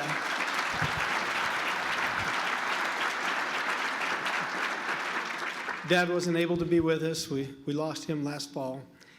But the values that my family has taught, there's not many families of 10 kids that still all get along. We don't have fights at Thanksgiving or Christmas. The politics are there, and everybody gets along and has a great time. We like to say we keep fun and dysfunctional. And it is the family that's kept me going. And whenever I've needed extra help, whether we were doing the youth aviation camp and we were short on volunteers, I could just give a shout, and somebody would drive up from Wichita to make sure. And when we had other challenges, they were always there. And the rest of the community has been that way too. And as I look around the room, basically what I would really like to say is my extended family, meet my family, because they've been there all along. And anytime I've needed something or somebody wanted to step up, somebody's always been there for me. And when we've done Leadership Lawrence flights and gotten to meet a lot of people, a lot of new faces, it's been a pleasure to do all of those things. Youth Aviation Camp, I know what Junior Achievement feels when they have somebody that's really successful. We have some of our students that are now getting ready to graduate with aerospace degrees. And so it really is an honor, and to get this honor, I know how hard Debbie worked, and my hat's off to Debbie. She really put everything together to get this organized, and the junior achievement staff and board. And the value that we put in our young kids and in our new generation, they're the ones that are going to have to take care of us when we're older, and I'd like to make sure that they do know how to take care of us and treat us right. So it is with great humility and honor that I really can't believe this award. And being part of the community has been a blessing for so many years, and my family being part of it. And, you know, Kim's put in a lot of late nights or waited up for me on a lot of late nights when I've run some late service calls and 2 a.m. phone call that somebody was stranded downtown or at the Oriad. And it really has been a pleasure. And when we've had challenges in our family, the community has stepped up as well. When Dad was having some challenges, my staff, I never hesitated when I needed to leave. And other people in the community really stepped up. And the prayers, the melting pot that makes up Lawrence, Kansas is incredible. And when we had challenges, Rabbi Zolman came through with special prayers, Father Vince, all of our, you know, with a bunch of old ladies praying for you, it's kind of hard to go wrong. And we really do. And what's made this is, it's been just a pleasure every day, just working for the community and working for the people that are there. It is really an extension of our family. And I can't thank everybody enough for making this possible. It really is awesome. Thank you.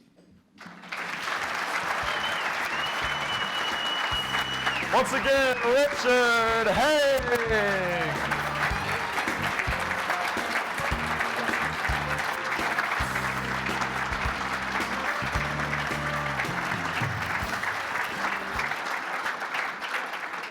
What a stud. What a great guy. All right, ladies and gentlemen, please help me welcome to the stage Miss Megan Rennert, a 3rd grader at Quail Run Elementary. We are so excited to have you here with us tonight, Megan. Thanks, Brian. I'm a little nervous, but I'm totally ready. Let's do this. Let's do this. I love that attitude. I know you're going to do a great job. We're honoring 4 business leaders here tonight that have excelled in business and supported their community. What do you think about all this? They all sound like amazing business people, but I do have to admit, I kind of have a favorite laureate. Oh, really? Would you like to elaborate on that for us? Well, Roger Scott is my grandpa, and I'm honored to be the student speaker for him. He didn't know I was doing this, so I'm also glad we don't have to keep it a secret anymore. How fabulous is that? You guys kept this secret. If you could see the smile on his face, folks. What a proud grandpa. I love it. I'm sure he's super surprised and super proud to see you standing up here right now. Why don't we start, though, by finding out more about you. Tell us what it's like at Quail Run Elementary. Well, it is a great school, and all the teachers are really nice and care about their students. Do you have a favorite subject in 3rd grade? I sure do. My favorite subject is math. It involves all types of learning. You read the math problem, you calculate the math, and write the answer. Math has it all. I never really thought of it that way, but you're right, math does have it all, indeed. What do you like to do when you're not in school? Well, I love gymnastics, tennis, and dance, but my favorite is gymnastics. I also like reading, drawing, painting, crafting, and singing. You name it, I like trying it. You sound awfully busy when you're not at school. I bet with all those ambitions, you've probably already got it figured out what you want to do when you grow up. I sure do. I either want to be a teacher or a gymnastics coach. I've always wanted to be a teacher. My grandma was a teacher, and my grandpa teaches junior achievement and Peasley Tech classes each year, so I've had some great role models. You have indeed. Megan, I think whatever you choose to do, you're going to do an awesome, awesome job. Now, I understand that you've had junior achievement programs at your school. Can you tell us what you've learned from your JA volunteer? We have had junior achievement programs at our school. The JA programs are so much fun, and we learned a lot about our economy. Last year, we learned about goods and services, earning and saving money, how how to produce a product, and we even learned about taxes. Taxes in 2nd grade? I'm normally late on my taxes. You're way early on yours. What did you learn about taxes? We learned that everyone pays taxes. Taxes are used to help pay for things like our policemen, firemen, to repair our roads and help our schools. It didn't seem fair at first, but we all found out we all need to pitch in to help our community. Those sound like some great lessons learned. Megan, you sound like you're going to be a terrific teacher someday. Thanks, Brian. I'm excited about all the great opportunities we have right here in Lawrence. I am too, and I'm sure Roger Scott is very proud of how well you did tonight. Blow it up. Boom. Well done. He would probably agree with you that Lawrence is a great community to live in. Let's hear more about your grandpa. Roger Scott is a lifelong 4th-generation Lawrence resident. He has worked so much of his life in the heating and air conditioning business as the owner of Scott Temperature Heating and Air Conditioning. He recently retired from the 3rd-generation family-operated business founded by his father more than 75 years ago and being operated today by his daughter. Roger has been an active, hands-on member of Junior Achievement for more than 25 years. He teaches real-world economics courses annually to middle school students, helping them understand personal finance and how to enter the workforce. In addition to teaching, he serves on the Lawrence Board as well as the statewide Board of Junior Achievement of Kansas. Roger was an early advocate of the Dwayne Peasley Technical Training Center that provides technical training to meet the current and emerging needs of area communities and their employers. He continues to teach technical training there. He's also a longtime supporter of the Lawrence St. Patrick's Day charity and was most recently its Grand Marshal for the annual parade. He's also an active supporter of Van Gogh. His business expertise, his commitment to educating young people like Megan, and his contributions to the Lawrence community have made our community an outstanding place to live. Thank you, Papa, for all that you've done for the Lawrence community. We are so proud of you and the differences you've made in so many lives. Thank you, Papa. Let's watch your video. Roger Scott.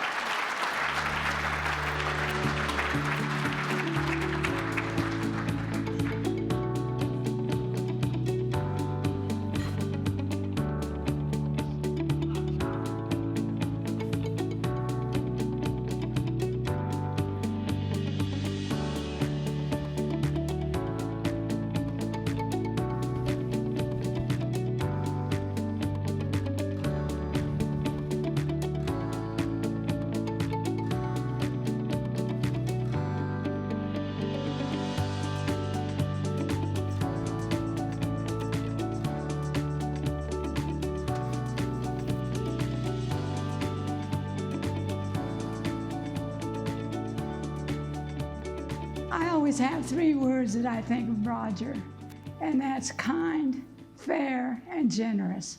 I started working for Scott Temperature for Roger's father, Emery, and I met Roger, I think he was in his last year of junior high. So his dad always made him come in after school every day, and that kid just worked all the time when he came in until 5 o'clock. I'd leave and then he would still be there, but that's when I first met Roger. He was just a teenager, so it's been a long time. What's interesting is, as clearly as I can remember, somebody told me, or perhaps it was Roger, told me 10 years ago or more, that he's retiring. But every morning when I call him at 7:30, because I know he gets there earlier, 7 o'clock, he answers the phone, so he might need to get a better definition of what retirement means. I describe him like the Tom Hanks of the air conditioning business. He's just a likable person, and you're very comfortable with him, and I just feel he's always being candid and truthful and honest with me, and you're just immediately attracted to that type of warmth. He is a huge advocate for junior achievement. Our programs teach about entrepreneurship, workforce readiness, and financial literacy. Roger has taught before I was here 25 years ago, and he loves it. He absolutely loves it. So he has a desire to help young people be successful. There isn't anything that we do, Studio 804 and Rockhill and Associates, that there's a parallel to. In other words, what we do is extremely different. I think the friendship has been built on Roger's willingness to take that on, and I really admire that. And the way in which we produce our buildings is also very different, because when I do Studio 804, the students do all the building. And so he is having to work with, again, their people, or technicians, are having to work with students who have no familiarity at all. And they sort of put up with it, but also, I think, kind of appreciate the opportunity as well. And I think that's a real strength on their part. Roger and Marianne like to go to Mexico. They go all the time. And of course, that's really nice for me, because being Mexican American, I love my culture. He asked me when I was going back to Mexico. I had only been to Mexico once. And I said, well, I'm going to go sometime when I have enough time to make it worthwhile. Of course, working, I can't do that. And he said, yes, you can. You need to go. He said, you've got relatives over there. You need to go see them. And I said, no, I don't think so. I said, it's going to take too much time. Plus, now you have to have a passport. And I said, I just don't. I'll just do it when I retire. So he just kind of grinned and turned around and walked off. Well, the next morning when I got to work, there was an application for a passport from the post. He had stopped at the post office and got the application, and he said, you fill that out. I've already talked to your brother-in-law and find out when they're going to go, their next trip, and you're going to go with them. And I said, Roger, I just don't think I can do that. He said, oh, yes, you can. He said, start filling that out. Well, that was the kindest thing. I went, I had such a good time. Met relatives I didn't even know. And if it hadn't been for him, I probably wouldn't have gone. So, but that's just the way he is. He's just so nice about so many things. But to me personally, that really was kindness, you know, that he showed me. He does so many things like that, you just don't even think about it, you know, so. He's always there to help if you need help. And he's a great example to follow for others in the community. Also our other board members. He's always there to share advice on what we need to do to move our organization forward. And I've watched him participate in other nonprofit organization events, and he wants to give back to the community. And I think the most successful business people that I know not only do exceptional in business, but they are outstanding community leaders. They give back not just financially, but their time. He's a leader because he doesn't pound his chest and say, I'm a leader. He just goes out and does it. He's just somebody who gets things done without expecting a lot of credit or even recognition. He just goes out and does things to help the community become a better community. He's being inducted into the Hall of Fame, but in my opinion, he's been an all-star in Lawrence since he was a young man.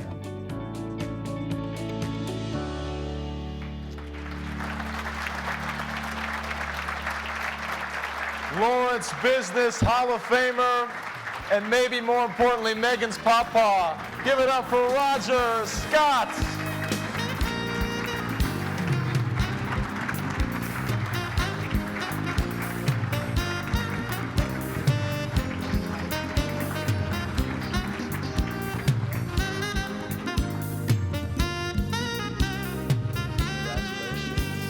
Let's get your picture over here.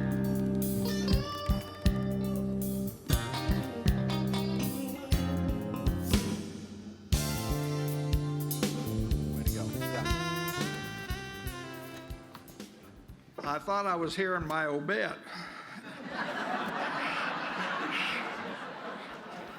And thank you, Megan. Quite a surprise.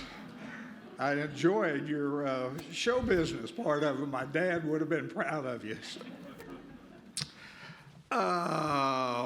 Good evening, everyone. Thank you all for being here. Before I begin, I want to say how proud I am to be in the company of all the honorees that preceded us.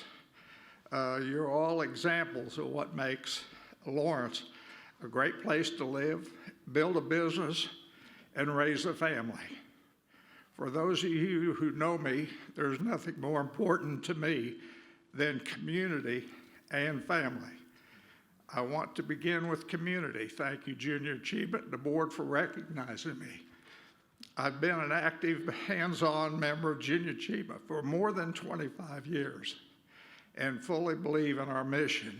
We develop, mentor young people so they understand how the world of business works and how they can successfully contribute to the future workforce. This is especially meaningful to me since I'm a longtime fourth-generation Lawrence resident.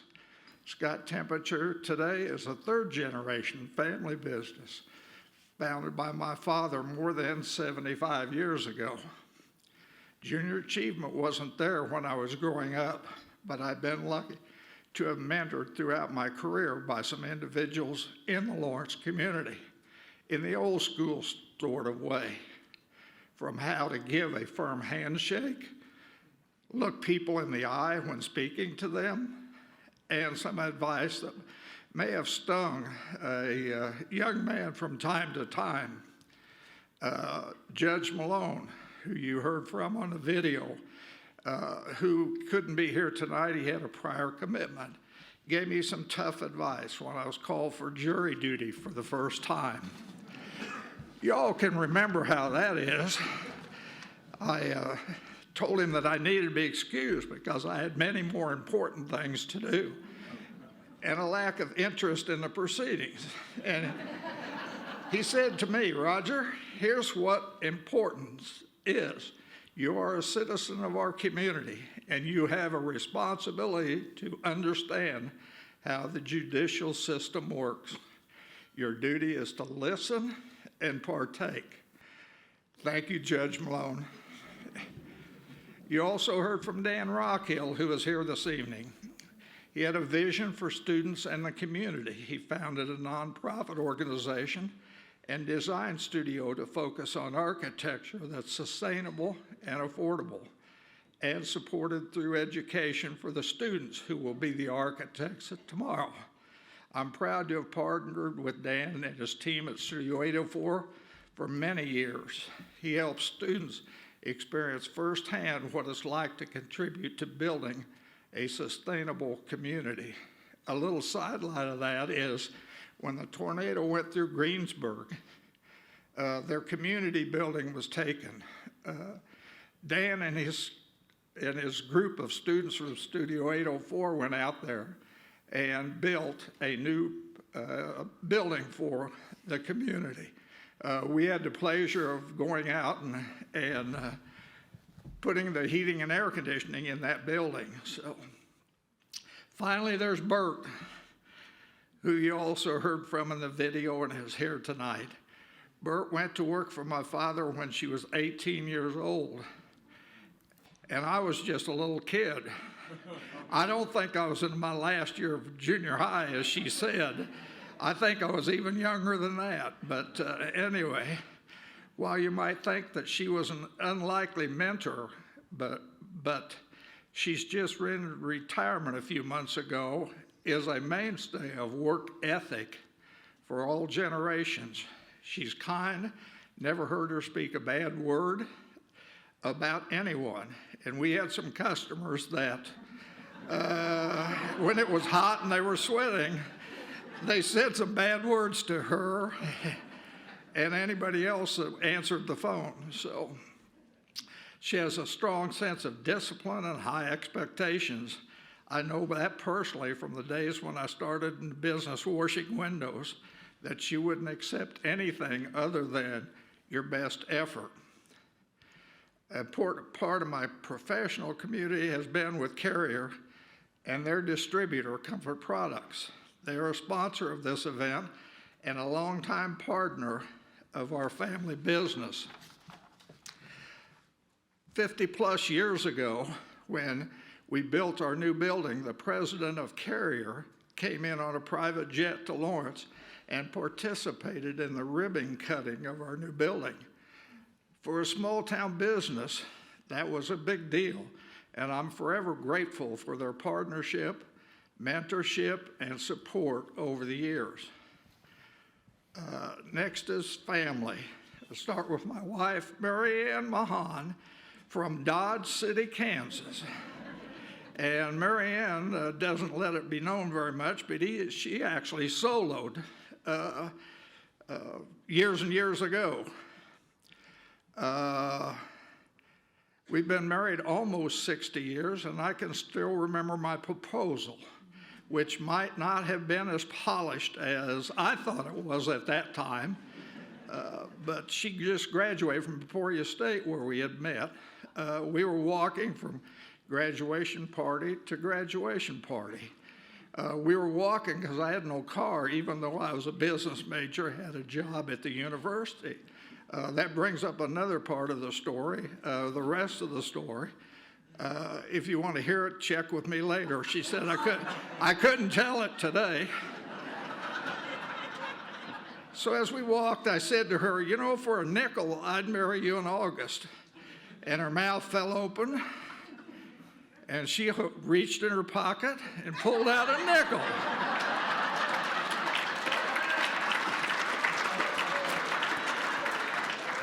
I knew then that it would be a long, lifelong partnership. By the way, she still has the nickel. We've raised 3 daughters in the community and 6 grandchildren, which one of them you heard tonight. The other 3 are off in college somewhere, but they're not on my payroll. I focused on boys' sports for a long time, contributing to the community through coaching. Mary Ann told me a few years after we were married that I might want to study up on girls' softball, volleyball, and basketball, and the difference between coaching boys and girls. As always, she was correct. I'm proud to say that we've raised 3 fearless women. Someone once said, there's nothing like having daughters, and that's a true statement. I want to close by saying that contributing to community makes a difference, no matter what or how much you can contribute, whether it's giving time through an organization like Junior Achievement or by building your own business and hiring local people. One of the most important lessons I've learned over the years is any contribution starts with listening and building a human connection.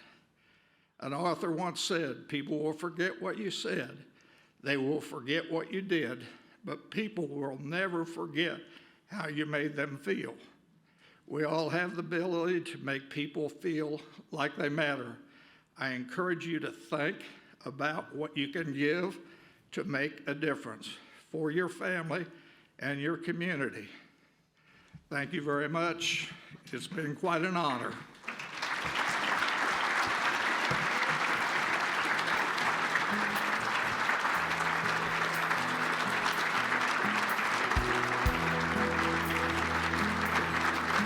Congratulations, Roger. Roger Scott, everybody. Love that nickel story. Surely that wouldn't work today, right? It's got to be inflation. What a story, though. What a proposal, man. Good stuff. All right, folks, please help me if you would now. Welcome to the stage our final Junior Achievement co-presenter here tonight. He's a 4th grader from Woodlawn Elementary. Put your hands together for Mr. Liam Price. Liam, looking dapper. Great to see you. It's great to have you with us this evening. It's great to be here to help honor these outstanding business leaders. Love your enthusiasm. Tell me, how's school going so far for you this year? It's going really good. All the teachers are great and are extremely good at teaching. Just when you think it's going to be boring, they find ways to make it fun. Sounds like a fantastic place to go to school. What's your favorite subject at school? Well, there's not much I don't like about school. If I had to choose one, it would be math. I'm pretty good at it, and I think I'll use it more in the future. My dad is a builder, and he and he uses math every day to measure things at his job. Wow, okay, that's a great example of why math is important.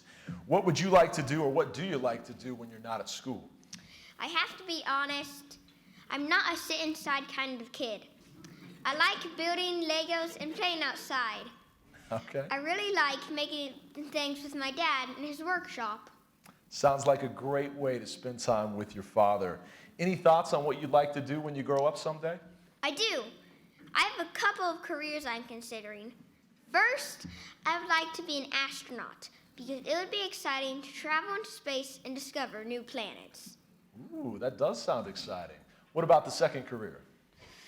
Well, I'm very creative, so I would like to design Lego kits. I would be really good at it, and you can make big money designing those kits. I mean, have you seen the price of Lego sets? I can tell you how much senior night at Allen Fieldhouse costs, but I have no idea what a Lego set goes for. But while we're on the subject of careers, tell us about having junior achievement at your school and all that you've learned from it. Oh yeah, we learned that a lot of what we are learning in school today will help us be successful in our future careers in the business world someday.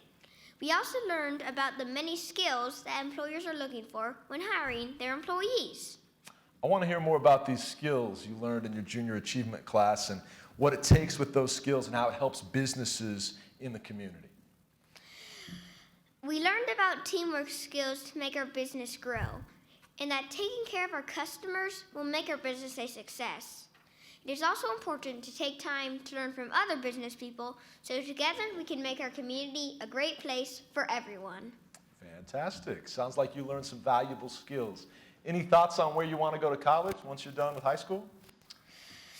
Well, I would like to go to KU. It's extremely close and has a ton of cool stuff on campus. I mean, they even have a cookie shop right on campus. How great is that? Doesn't get any better than that. Tell you what, since you want to go to KU for the rest of tonight, you can wear my 2020 first place in the country ring. How about that? Okay. Show it to the cameras there. Well, no, you can give me that, but show the cameras with this. There you go. We didn't rehearse that. Now, if he slips out while I'm still up here, somebody catch him at the door. All right, I can't wait to see what you do in the future. Can't wait to see you on the KU campus someday. Thanks, Brian. I'm looking forward to all the great opportunities I have ahead of me, too. Absolutely. We're honoring a laureate tonight that I'm sure is thrilled to hear that you love Lawrence so much and have learned skills to make businesses grow right here in our community. Gary Tobin served as the president and CEO of the Lawrence Chamber of Commerce for 18 years between 1981 and 1999. Lawrence was the second stop in Tobin's 43-year career in the Chamber of Commerce profession. He also led the North Platte, Nebraska Chamber, the Northern Kentucky Chamber of Commerce, and in 2006, he was recruited by the Los Angeles Area Chamber of Commerce to head up the largest business organization in the second largest city in the nation. How about that? During his 2 decades, though, in Lawrence, Kansas, Tobin and the Chamber led the charge on dozens of community and economic development initiatives. These include the founding of the Douglas County Development Incorporated, promoting and securing public support for the construction of the South Lawrence Trafficway, the construction of the new terminal building at the Lawrence Municipal Airport, and he founded Leadership Lawrence with the support of Leadership Kansas alumni from Lawrence. He also initiated and promoted the 4-for-1 community ballot to pass a 1-cent sales tax to build a new community recreation center, a new Burton Nash mental health facility, a new county jail, and a reduction in property taxes equal to the property tax increase necessary to fund the construction and building of the second high school. Pretty incredible. Gary Tobin has had a huge impact on the Lawrence community and helped inspire growth that has made Lawrence what it is today. It sounds like we are very lucky to have had such a great leader. Thank you, Mr. Tobin, for all that you've done for everyone in Lawrence. I agree. Let's watch Gary Tobin's video right now.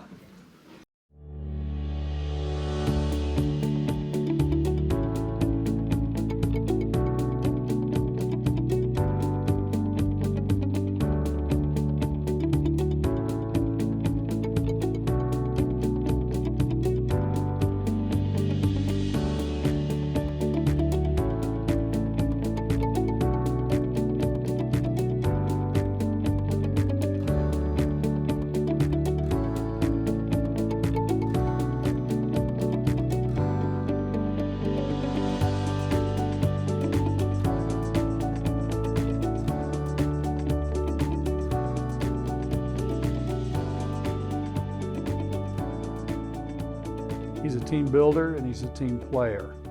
And I think he learned that early on in his career, that that's the way to get things done in a good professional way, is to build a team. He was very, very skilled at that. To me, it's inborn. His whole life has been that way.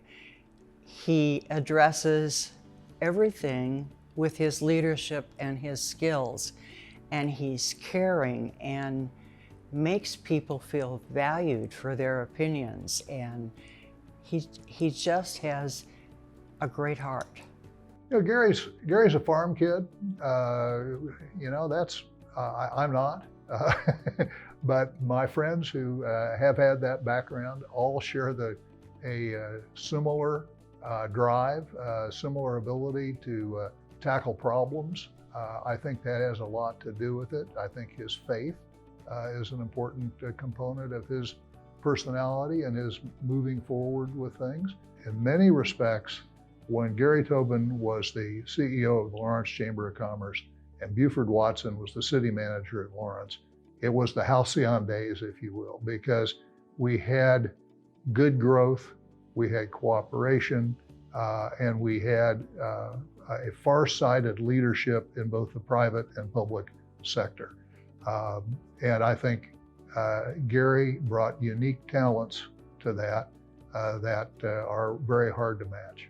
Well, he had a real enthusiasm for what he did, and it was kind of contagious. You know, he got everybody involved in a way that utilized their talent. And Gary made civic duty fun. He hit the ground running here, and with some Leadership Kansas graduates that lived here in Lawrence, he put together the Leadership Lawrence version. And it's now, I think, in its 37th year and over 1,000 graduates. I mean, that's a great legacy for any community, is to have over 1,000 leaders taught the skills of leadership and get to know people that are leaders in Lawrence. Gary was big on that. One of the things that many in the community know and have worked on is the South Lawrence Traffic Way. And while Gary was here, he worked tremendously hard to see that issue come to fruition. And again, he talked to both sides. He talked to officials, he talked to highway departments, federal people to get that issue, and just couldn't get it done. And then it took us in the community working on it another 15 years to get that highway done. But this was an example of his vision of what our community could be and how it would benefit our community. And I can't drive on that road today and not think about the work that he put into it.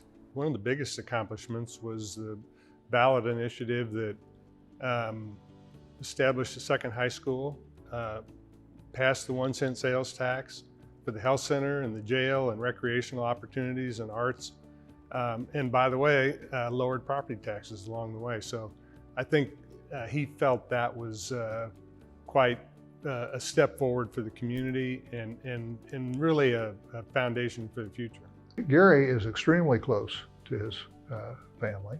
Family is as important or more important to Gary than probably anything else. He's able to make his professional commitments and his personal commitments jibe in a way that enables that.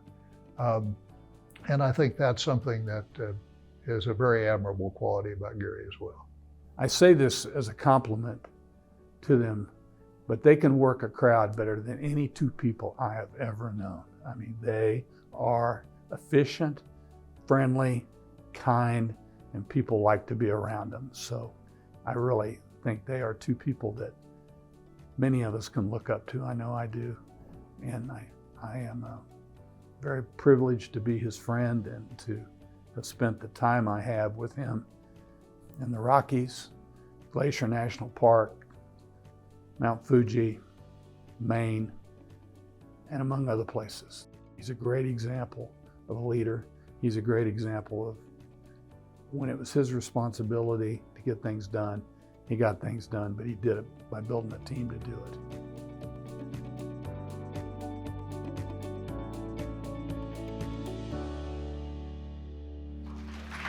Ladies and gentlemen, put your hands together for 2022 Lawrence Business Hall of Famer, Gary E. Tobin.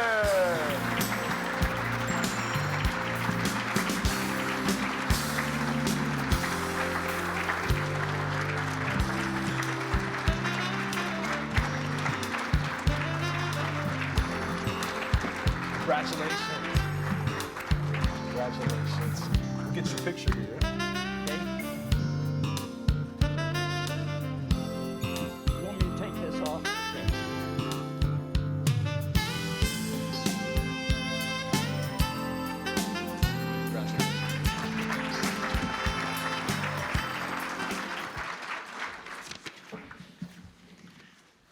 Well, thank you, Brian. And thank you, Junior Achievement. It's a real honor to be recognized as a member of the Lawrence Business Hall of Fame. I've been in this room so many times in my career, and today as the snow was coming down, I remembered a luncheon that we had scheduled for Senator Bob Dole. And he was supposed to be here at 12:30, and he didn't arrive till 2 o'clock. This room was full and not a person left, which shows the kind of appreciation that this community and this state had for Senator Bob Dole. What an outstanding American.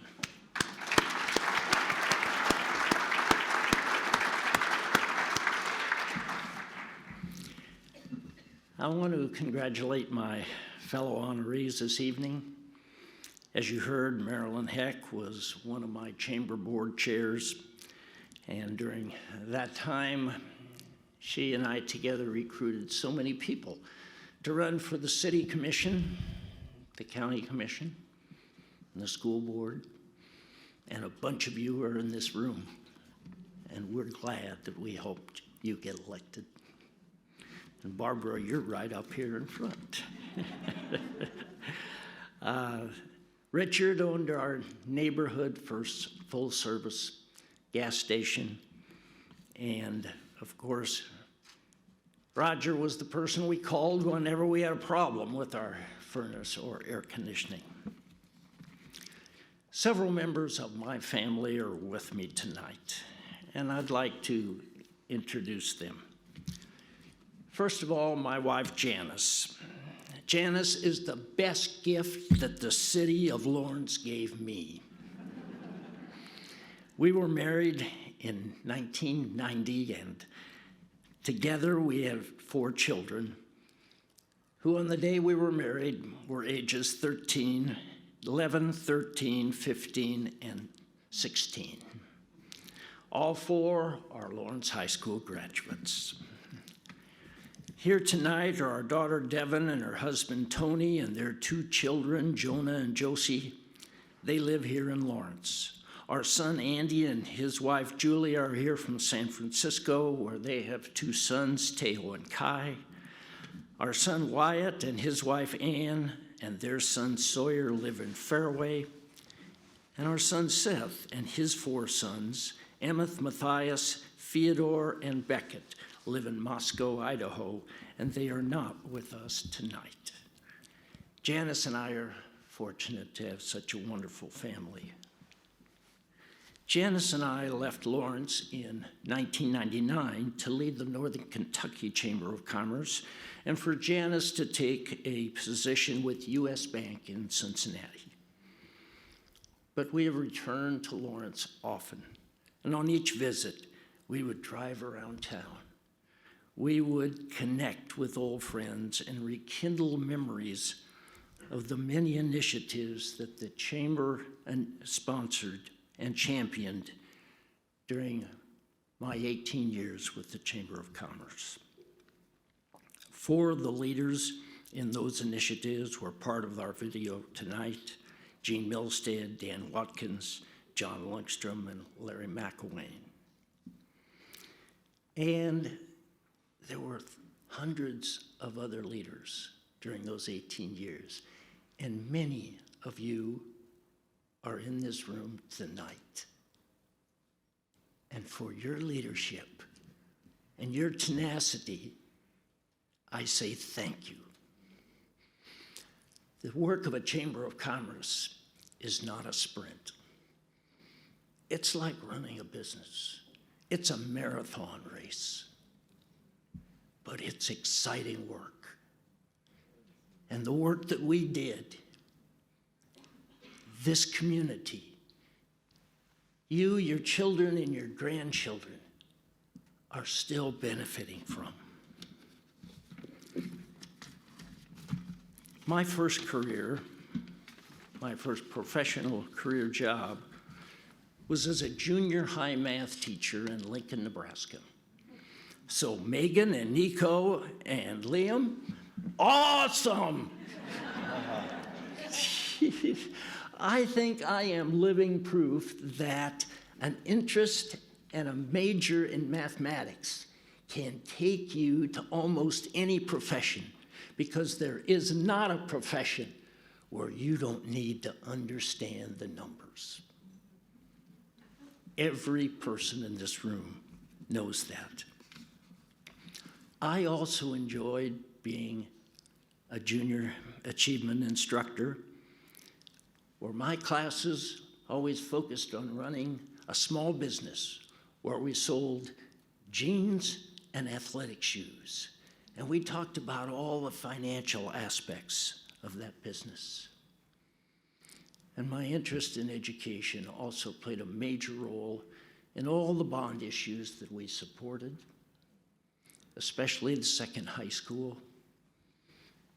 All 4 of our children had a great education at Lawrence High School. But there were so many kids there, and there weren't enough opportunities for everyone. And I'm really proud of the opportunities now that twice as many kids have, because we have 2 high schools in our community. During my 43 years career as a Chamber of Commerce executives, I was fortunate to serve 4 cities and 4 states. And my greatest source of satisfaction came from my 18 years here in Lawrence. And it was because of people like you, because we all work together to make this community a better place, and a place that we want to live and we want our children and our grandchildren to live. And for that, I say thank you again to you. I'd like to finish my comments with some advice for our junior achievement students. From John Wooden, the legendary men's basketball coach at UCLA. And I had a chance to meet John Wooden before he passed away.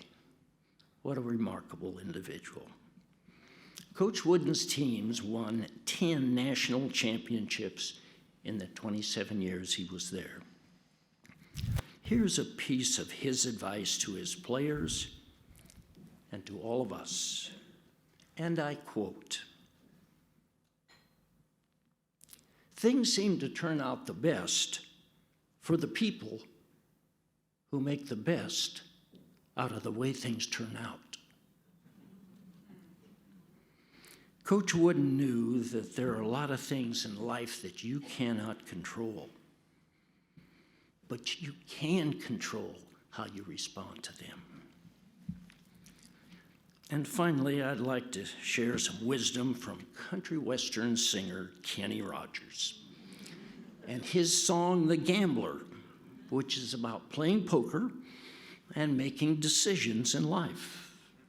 So as Kenny sang, you gotta know when to hold 'em, know when to fold 'em, know when to walk away, know when to run. You never count your money while you're sitting at the table. There'll be time enough for counting when the dealing's done.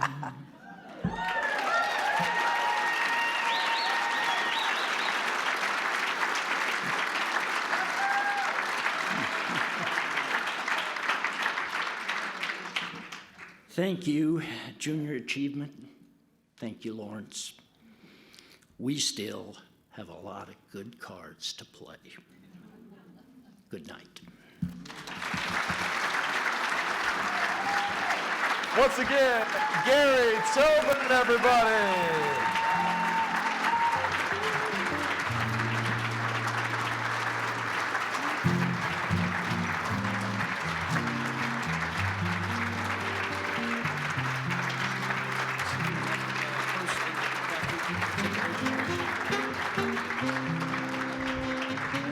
Wow. How amazing was that? You know, as a guy who's been in sportscasting for 20 years, I've seen Hall of Fame speeches at Canton, Ohio, Pro Football Hall of Fame. I've been to Springfield, Massachusetts just a few months ago to watch Paul Pierce go into the Naismith Basketball Hall of Fame. I've even been to Cooperstown and seen induction speeches there. I've never heard any Hall of Fame speech end with singing Kenny Rogers or anything. How awesome was that? Wow. Gary Tobin, everybody. He'll be taking requests later in the foyer, all right? Speaking of the foyer, I guess somebody left their purse. Is that you? Not a joke, serious. If you don't have your purse, look to your right, look to your left. It's actually outside at the front desk. One lady left her purse, so if that's you, head that way next. All right, what an outstanding group of laureates here tonight. Congratulations once again to Marilyn Heck, Richard Haig, Roger Scott, and also Gary Tobin. Put your hands together for our Fab Four.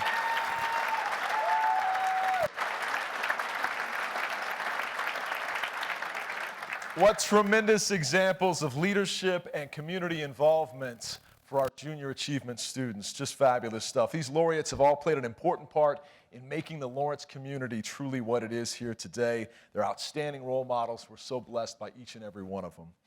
It's been a fun evening for sure. Before we get out of here, though, I want to let you know the floral centerpieces, you're actually allowed to take those with you. So draw straws, paper, rock, scissors, whatever. Take the flowers. Leave, if you would, though, the candle holders, I'm told to tell you. And the lady that told me to tell you that is Miss Debbie Harmon. This is not on the script, but Debbie's an absolute rock star.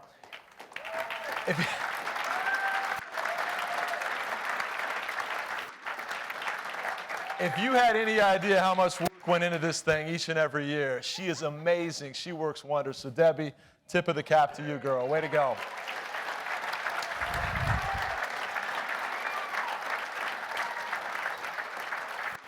See, I'm already in trouble for bringing that up because I didn't stick to the script. All right, I'm going to get out of here then. Let's turn it back to our Business Hall of Fame Chairman, Chris Coleman, everybody. Thanks, Chris. Appreciate it.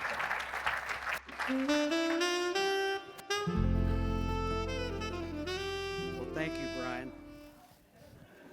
We really want to give a special thank you out to Brian for the outstanding job he does as our MC each year. We really appreciate all you do for junior achievement.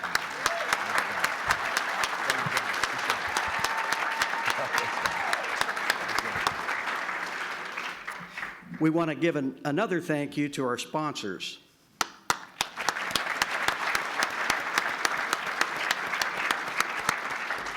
Without your generous support, this evening would not be possible.